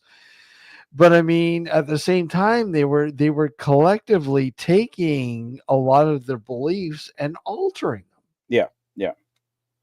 Right. So a lot of stuff that we sort of understand in organized religion, I mean, things like Christmas, Yeah. Halloween. Well, it's not Halloween. Yeah. But these traditions that have paganistic sort of roots have been altered by organized religions. Yeah. And it was a way to actually bring cultures together. That was that's really what the Romans were trying to do. They were like the multicultural hub of the world back in the day. So that was what they were trying to do, was like, let's just get everyone in, and we're going to create, alter this to make it. And it's not necessarily evil or bad what they were trying to do. And it really, to be honest with you, it doesn't really change the core aspects of things. We still have fall festivals. We don't have to have it specifically tied to some, and pagan's kind of a general term. So, It is. it doesn't necessarily mean occultism. It doesn't necessarily mean, something bad. It just means that it's a non-Christian, at least at the time, but we share all of these things. And that's what changed my mind on religious beliefs, spiritual beliefs, was like, I started noticing the similarities in all of them, and that came later after, kind of my move away from religion. But again, I took the time to go back and kind of study a little bit of it, study different religions. Like Alex said, we need to kind of go look at all these things. And absolutely, it's really changed. That's really changed my perspective too, which is part of, understanding the world. Is like, you got to look at every facet as possible. You got to look at science. When people say, oh, and especially the paranormal one, when they denounce science, what have you been using to record and do all these things? You're using scientific methods, may not be accurate, and it may not be down to how you apply them, but this is how you're doing to understand these things. Now, how your conclusion is a totally different thing, but what we're doing is, no matter what it is scientific in that sense. No matter what we're looking at, even if it is, throwing some special salt in a fire to watch it turn green, to have that's a little bit, it's alchemy. That's, these are all these things that are all based in trying to understand, or our understanding of the physical world. And we see that too with a lot of spiritual practices. You have to do something physical to kind of get to the spiritual side, when it comes down to rituals and whatnot. Understanding the non-physical world is a hard thing. It is, and what we even now know of the non-physical world is pretty crazy. Is it this side? No, it's this side. As I wear this patch on my shoulder here. This thing is old. I still wear it, but I have this patch on because that represents the universe, the sign of chaos. Okay, which that's what I was thinking. I go, isn't that the chaos symbol now? Yes, it's the chaos symbol, which can be applied to many different beliefs and many different things. But for me, it's the universe expanding. And then when you understand, and not necessarily understand, but you dabble into a little bit of, quantum mechanics and stuff, they're saying the world is chaotic. There's organized chaos to it. So that's where I kind of came down to, when it came to my spiritual understanding. Can we try a thought experiment and send me some warmth? All right. I'll be the wax of the candle dripping on you. Come on, Steven. You got plenty of warmth. The Steelers won today. It is a little colder today, but it is. It's starting to get to that point, man. And I when being involved in this, when I first started, I was very religious. I was going to be, I shouldn't say going to be, but it was suggested that I start taking a path to be a youth pastor and stuff. But I was really tied into trying to understand the world, And like Michael mentioned here, being in the paranormal and being someone of religion, it's kind of counteractive, because essentially the Bible has all the answers. But you obviously, Michael, me, Alex, others who were involved, with this, started to see like, hey, there's something else going on. And that's perfectly healthy and perfectly fine to do. Yeah, but I find something really funny. The belief in, like, to be religious, you're believing in a deity that you don't have physical proof of. Sure. Mm-hmm. You can't see, you can't smell, can't touch, can't taste, nothing. It takes faith. But I believe. I believe. But isn't that in and of itself paranormal? Well, yeah. I mean, what I have a problem with is the religions who downplay or outright excommunicate people who are involved in the paranormal when they themselves are preaching about the paranormal. Yeah, they're preaching about a spiritual world, the spirit's existence. Yeah, that's kind of what we were talking about earlier with, like, we're still stuck in that same mind frame, And I was just on speaking of religion, my family, they're starting to go to church. I'm not, and you'd burn. Yeah, no, you'd be like us. I joke around. You'd be sitting with us with the vomit all around you, buddy. That's right. I don't need it though. I don't really need it. My spiritual journey does not require a church. It does not require me reading the Bible, because everything that you'd come to my church though, wouldn't you? Yeah, actually, there's people who used to joke around and say I could start a cult. Yeah. I could have started my own church. We're part of a cult. We're called the Evil Cabal. That is true. Evil Cabal, man. Little cult. Yeah. Evil Cabal. And even in that's just as simple as what church is too. I was joking around with a friend of mine here. This is all connected to a little bit. This is fellowship. This is what the church, what the Bible talks about. This is fellowship, discussing these things. Even Jesus talked about, you don't necessarily go to church. Yes, you go there to worship God, but you go there to celebrate. Mm-hmm. You're not there to sit there and read scriptures and go woo ee. It's really there to drink, eat, discuss, have theological discussions, having philosophical discussions. Catch up. And that's really what that's supposed to be. Even the Bible, says, as Michael was saying, he doesn't go to church. You don't have to go to church. Technically, you're supposed to be reading the Bible on your own. You're supposed to be on your own spiritual journey with God.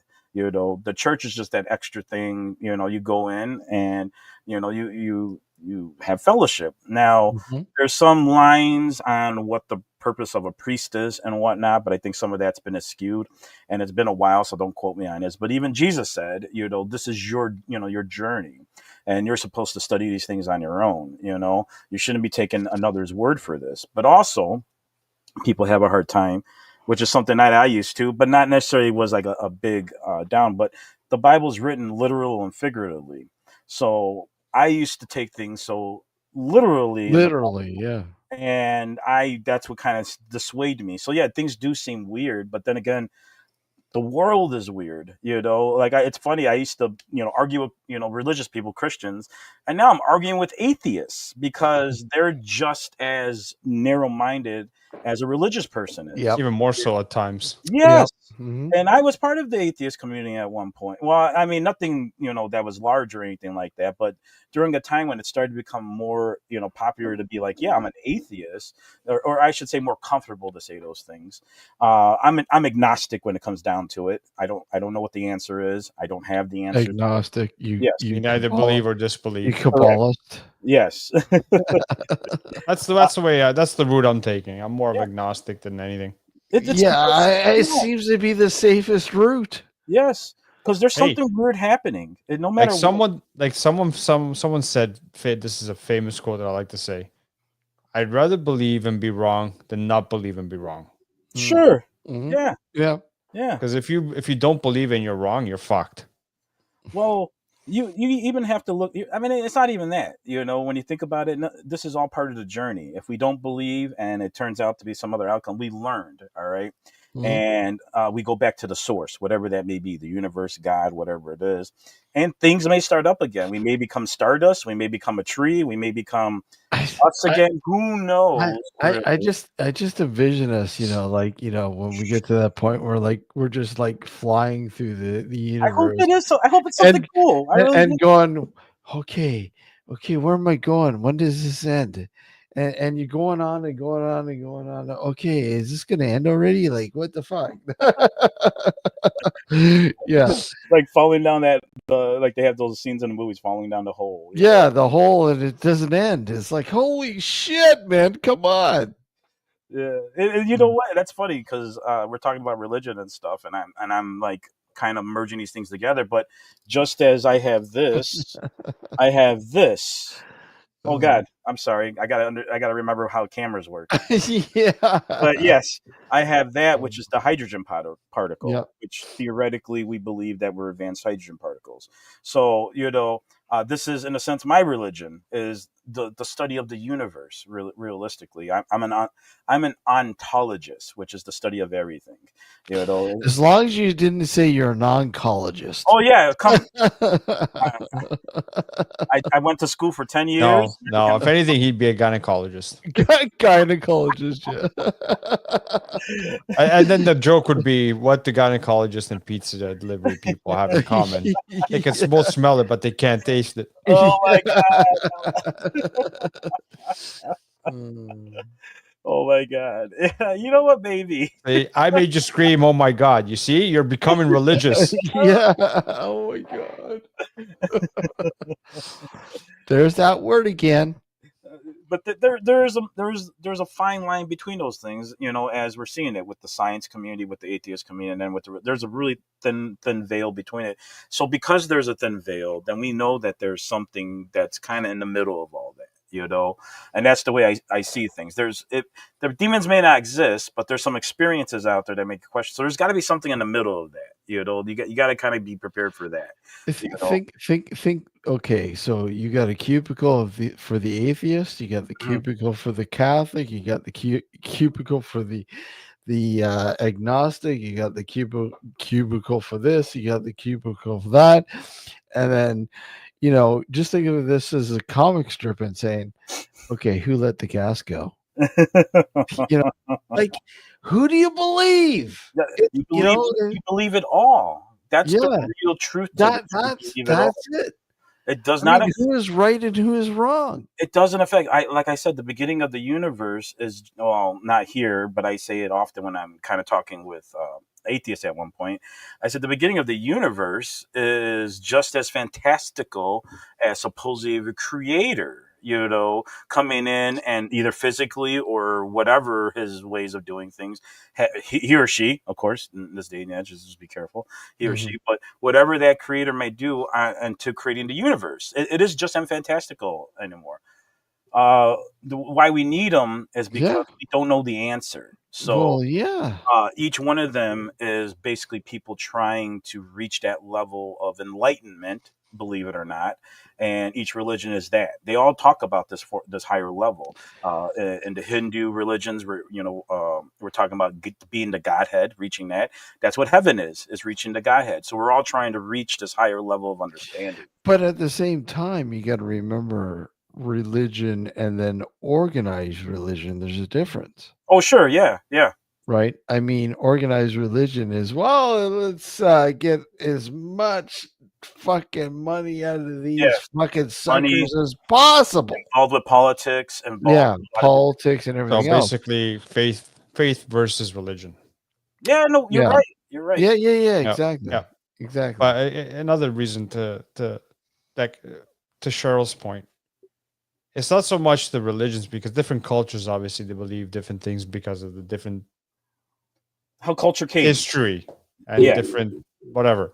Mm-hmm. What I have a problem with is why does there need to be so many different denominations of one faith? Exactly. One religion. True. Why are there like 1,001 Christian faith? Yeah. You know what I'm saying? That's what I have a problem with. Mm-hmm. Well, it's because we don't know.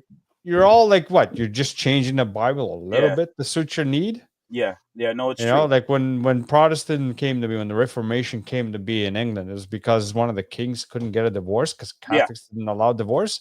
Yeah. Hence, fuck it, we're going to create our own religion. Yep. And divorce That's is where allowed. the fucking goddamn marriage bullshit came into play, right? Yeah, fuck that, man. I'm never getting married. Oh. But I'm spiritually married. I'll say that. But I'm never getting, unless there was a full need to. I'm not getting the government involved with my business any more than it already is, and that's where I stand. Otherwise, I'm devoted to my family. I'm devoted to that, and I'm spiritually married to Beyond odd. and I use fiance. But that's what I view it as. So many religions are based on the same stories, which is rather well, it is because again, like Alex mentioned, it's because of the history and culture, and certain things happen at certain times. Take for instance, in the case of the Americas, when the Europeans came over, Spanish, German, etc. I'm Mexican American, so people don't know. What? So I never knew that. What the hell? What? You just told us this after how many years? Yeah, I know. Yeah, We've known Justin for how long? Just figuring this out. My ancestors, which is also European too, and that's a way to understand. That's also people don't understand these things as well. But my ancestors from the European Spanish side came over to my ancestors on the Aztec Mayan side, and what we were doing before the conquistadors and everything came, we were literally worshiping a blood god in a sense. We were sacrificing you, and you didn't even know it. There was literally rituals of getting them like the hottest mamacita they can get.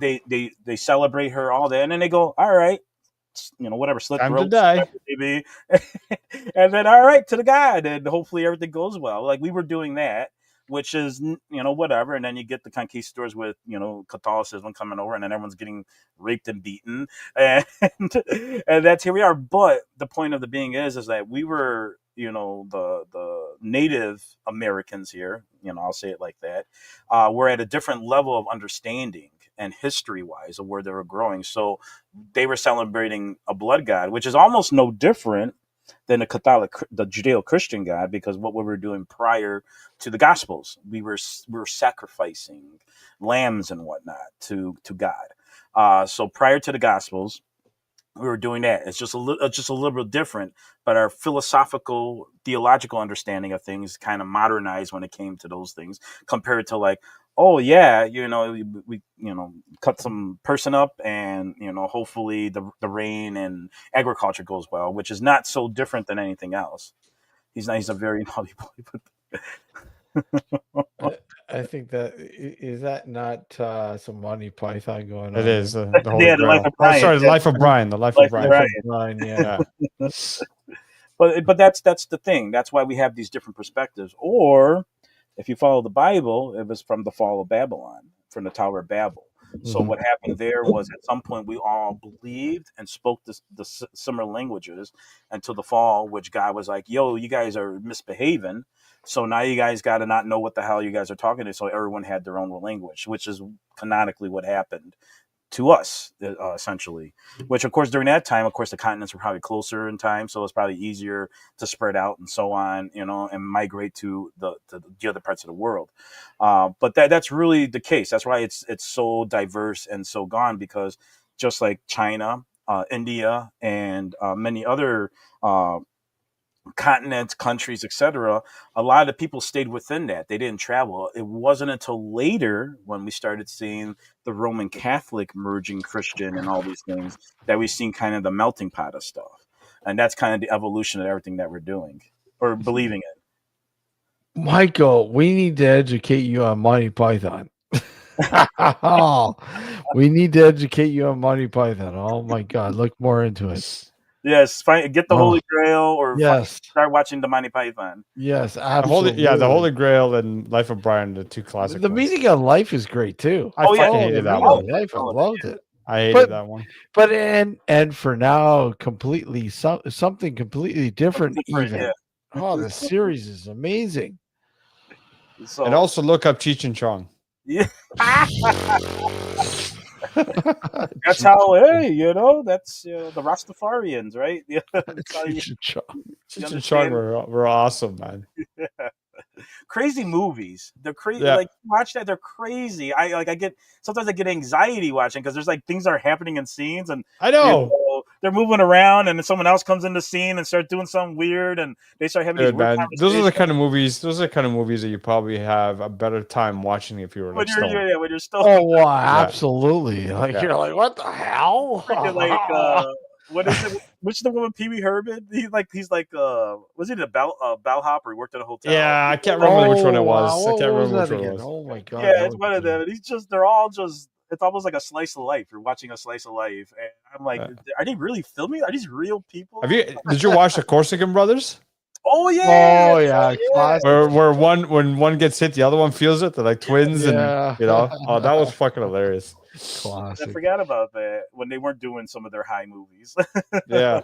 Yeah. I'm a lumberjack and I don't care. That's okay. So Canadian, yeah. Yeah, really? I'm a lumberjack. Oh. But your meaning of life, I always kind of go back to the skit where the dude, I can't remember his name, walks into the fucking restaurant, the big boy, and he literally eats everything off the fucking menu. And at the end of the skit, he's like fucking so bloated. He's like fucking ballooned right up. He's so fucking bloated. And what's his name? I can't even think of his name, the actor's name. Oh my god, what's his name? Monty Python, guys. Name some of the guys. Come on. Obviously John Cleese. John Cleese. Oh my god, I really can't remember the rest of them. John Cleese goes up to him and goes, would you like a little mint? A little mint? Oh, come on, a little mint to digest it. No, I'm fine. I'm fine. Oh, just a little mint, just a little mint, a little mint. And I'm like, all right. He eats the mint and he fucking explodes everywhere. And all you can see is like his rib cage and his heart beating. And I'm like, oh my god, this is so funny. That was something like what I experienced having an edible last week, but I yeah, the toilet because it messed wafer. up. That's it. Yeah. It's messed up my my whole body. It made me sick actually. So I was on the toilet for most of the day because of whatever this thing did to me. I'm not eating that much again ever. It was a horrible experience. Yeah, it's it can be pretty brutal, man. It can be pretty brutal. Speaking of religion, I went to the Baja Temple in Wilmette, Illinois, and I started to kind of align with that. And when we were talking about earlier about them being so different, the Baja belief kind of streamlines these, and what we're trying to explain here is you have to look at the different aspects of them. So they're basically the Baja belief is saying that all the religions that came are basically just these reflections of God. So they kind of honed it down, and you're using all the philosophies of these religions from, Islam, Christian, Jewish, Hebrew, Zoroastrian, some Sumerian stuff. And they're saying in a timeline that these were all just these little, spots of God. And so I'm doing it more as something to just kind of have that theologian discussion going. And since my fiance and kids are going to church, I was like, well, if I'm going to go, and we had this discussion actually. I was like, we should have. I was kind of put off by it, but at the end of the day, I kind of don't care. And I was just like, why don't we just go to all religions? Don't just teach the kids, Christianity. Mm-hmm. And she wants to go because she never really was brought up in that. I was, so I guess I understand the differences. Yeah. I've been through that, so maybe whatever. But now that we've gone through the Baja Temple and the Baja belief, and not saying that that's going to be the answer or anything, but it's like a little something I align with when it comes down to trying to streamline all these different religions and time frames and whatnot, and basically saying that it's all part of God, which is really the truth is it's all part of God, no matter what the source, no matter what it may be. And that's the problem we don't see with all this, or the problem that we see with the belief is we see it separately when in him it's all connected. So I just recently did that. We did a thing on Thursday for Zoom, and we're doing discussions, and I was hitting it off fairly well because I'm kind of in tune with a lot of the religious discussions and whatnot. Mhm. So, but I do feel, if anything, that's something some people should look into. So if you are questioning things and you think that, well, what's going on here, look into the Baha'i belief in that aspect. Not that you need to follow it, but just that they're looking at all these religions. All the religions are just these aspects of God, and that's Just what this thing is. just look into it as a resource. Correct, as a Right? resource. As a resource, or whether you believe it or not, that's obviously up to you. That's your sort of your avenue. But I mean, it's always good to digest ingest or whatever this information, because you know more. No Yeah, matter what, you learn. Your not beliefs, but your understanding is broader. yeah, yeah. And soaking this all in. So yeah, you don't have to believe it. You just, No, I mean, the same thing with the paranormal field. Just look yeah, at it all. You don't have to believe it. It's funny because people ask me, well, what do you believe? And it's like, well, how do you call yourself a paranormal investigator if you don't believe in ghosts? I go, I don't believe in the romanticized idea of ghosts. yes, There's exactly, the difference. yeah. Hmm. I do believe there's something weird going on. I don't have the total answer for it. There's some theories on what's going on, but I I don't had believe in that sense. I had a kid who was a Jehovah Witness. I think he was 16 years old, maybe about 16 years old, and he found out that I investigated the paranormal, and he started asking me questions. Hmm. And I think I was more inquisitive about him being a Jehovah Witness, Yeah, asking me questions about paranormal investigations. I'm like, what do you believe? yeah. What are your beliefs about this? How do you believe? And like he explained how their sort of belief system is, and I'm like, so why are you intrigued with it? I may not believe, but I want to understand why it is a thing. And I go, fair enough. I mean, fair enough. I mean, and then obviously, at the end of the thing, he gave me his Watchtower magazine. The Watchtower. Yeah, But I mean, still, I found it very intriguing that he was asking me all these questions about investigating the paranormal. Whether believe it or not, it didn't matter. He was intrigued by it, yeah, you yeah. know? I think because deep down inside, we know that what we're seeing, and just like me experiencing paranormal experiences, spiritual Mhm. what is this, and when I started reading the Bible and having, seeing the thing that, like, people talking in tongues, literally people passing out as they're, worshiping God, in church, these things were a little weird to me, but at the same time, I wanted to learn more, like, what is going on here. And I think that's just innate in all of us, and just like the lone wolf who decided to seek man out is the same thing what we're trying to do when it comes to being, let's say, religious or in a spiritual belief, to understand the world. You're just trying, what is this, what's going on? And I think it's just a natural inclination to these things. I'm thinking that a collapsing wave of energy, like somebody dying, can transvert into another type of energy, like a little plasma bubble. Yeah, I mean, that's possible for sure. You Mhm. know, I would say there's probably something like that. As far as we know, everything kind of just breaks down and then goes back to zero. That's what entropy is. That's what the universe eventually will do. So there's probably an aspect of that. But I We're don't gonna shrink. know. God damn it, we're gonna shrink. What the hell? Well, yeah. I mean, that our whole existence shrinks down to nothing when it comes down to God damn it. All right, God. boys, I'm gonna hit the road. Yeah, we're gonna end this. We're gonna end this. But Yeah. yeah, well, thank you for tuning in to the New Visions Radio Network, and of course watching us here on YouTube. It's been a long time, Justin. Yeah. Always great having you on. And Thank you you. know what? We would love to have you on, obviously again. We always enjoy having you on, man. Yeah, I'm trying to kick And my own butt getting back into this because I just realistically I just been chilling, and now as more and more people are asking me, they ask me questions and they're like, "Don't you do a podcast?" And I go, "You know what? Yeah, I should probably get back to that." So, you should, man. I mean, you're a wealth of knowledge, and yeah, you know what?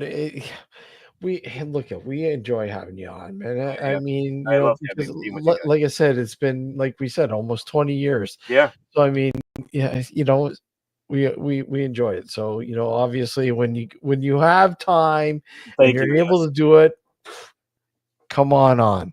Hell yeah. Guys, thank you for tuning in and listening to our rhetoric and our whatever else. But thank you, everybody. Take care. Nocturnal Frequency Radio will be back next Sunday night, 9 p.m. Eastern Standard Time, 2 a.m. UK time. Justin, take care, my friend. Thank you guys. Good night. Guys, good night. Take care, Later. everyone. Good night.